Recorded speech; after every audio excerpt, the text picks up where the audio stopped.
What just happened to Sora? What just happened? He just disappeared. Okay, so let me reevaluate the scene. So Sora says that pretty much he's waiting for this final piece to come and challenge him, okay, for the entire games between the War Beast and Imanity. So when he's about to meet this person, he talks to Shiro and says, okay, we are both blank since we made that promise long ago. You see the weird atmosphere about this entire scene, and all of a sudden as he's walking off, he disappears, the ending song plays, the ending song is a little bit different, and then we go into the actual scene after the ending song, and we find out that nobody remembers Sora. Shiro's the only person left.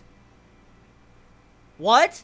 What? What? Whoa. What happened to Sora? Could it be the War Beast that made Sora disappear? I mean, what exactly happened here? Now, was it a match between the War Beasts? Here, let me talk about this real quick. As we all know, the War Beasts love doing matches, okay? And every time they win a match, they always make the opposite person lose their memories. Okay.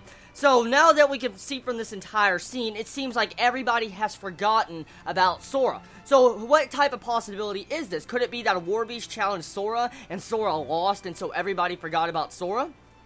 But why did Shiro not forget? See, there's a big question right there. Maybe it's because both of them are technically blank. I have no idea.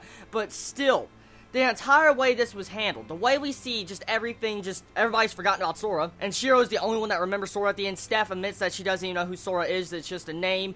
Very interesting. We don't get to see Gibril at the ending segment, so we don't know exactly if she remembers or not, but still, what we can see from this point is, most likely Sora lost the game and everybody forgot about Sora, because, I mean, Sora's a major key factor in this entire game right now, because he's betting the entire race piece that can pretty much offer everybody up on a silver platter to be killed and executed. So, right here, the stakes are high. This episode was very good because it really just shows you the desperation how far Sora and Shiro are willing to go.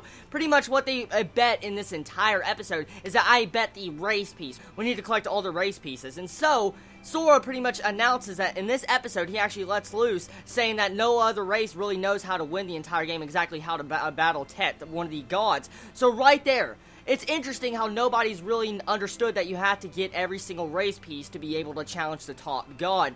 So right there, very interesting. Very, very interesting. So overall, I like the development right there. This episode had a lot of tension building up. It was a very good episode, especially with the animation. And oh my god, you gotta love the deduction ability of Sora. When he just freaking breaks down everything in this episode, and you see him break down every single different matter what probably the War Beast is thinking, you might as well be saying that he was mind reading the War Beast on the opposite side. That is scary. You know, Sora is a really good freaking character. The way he acts, the way he's just so confident in himself, it is a really badass character.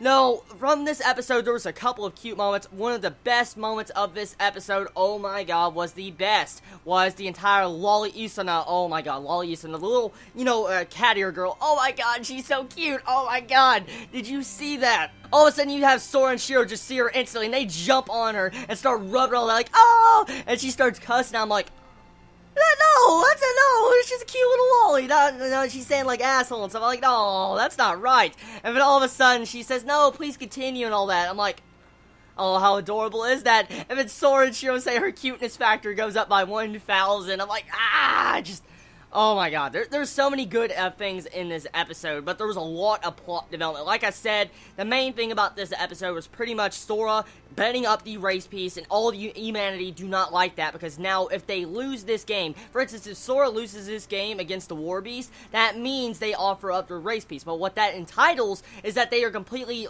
away from the entire game. For instance, they can be killed, they can be cattle, they're animals now. That means any of the other races can kill humanity now. There can actually be deaths for humanity. That is the stakes in cost if Sora loses the upcoming game. So right there, very, very interesting. We find out now exactly what happens if the opposing side loses their race piece.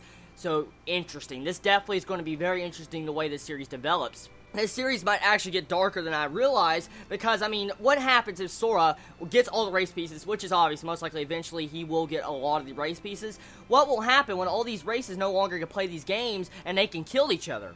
They'll be back in the exact same way it was beforehand, before Tet decided to make these entire rules of how everybody has to play games to win instead of killing each other. So, how is Sora going to be able to, I guess, control people that are going to be trying to kill each other? I mean, what's going to stop War Beasts from wanting to kill, let's say, elves, once, they both lose their race pieces? Nothing, really. What's going to stop freaking, people like Gibril wanting to kill everybody if they lose their race piece? I mean, seriously, you gotta think about that real quick, unless, you know, somehow the laws that Sora places on them when they lose a match still affects them somehow, but the way I got it from this episode is if that they lose the race piece, they're no longer affected by any of the rules. So, I don't know. This is a very good episode. I like it. A lot of development. Very interesting. And just overall, you gotta love Gibril too in this episode. The way she's just drooling all over the technology of the War Beast. Oh my god. The way she just she's like, it's just, oh my god. So anyways, everybody, tell me your thoughts on this episode of No Game, No Life. Did you like it? Did you hate it? What was your favorite moments about it? And what'd you feel about that ending? That ending was just downright freaking confusing. I mean, I understand it from my point of view. I'm guessing the War Beast won over Sora, but Sora said he would never lose. So that's the only thing I could really come to mind right now that actually makes logical sense, is that the War Beast won over Sora and everybody forgot about him. That's it. So everybody, please be safe. Chibi out.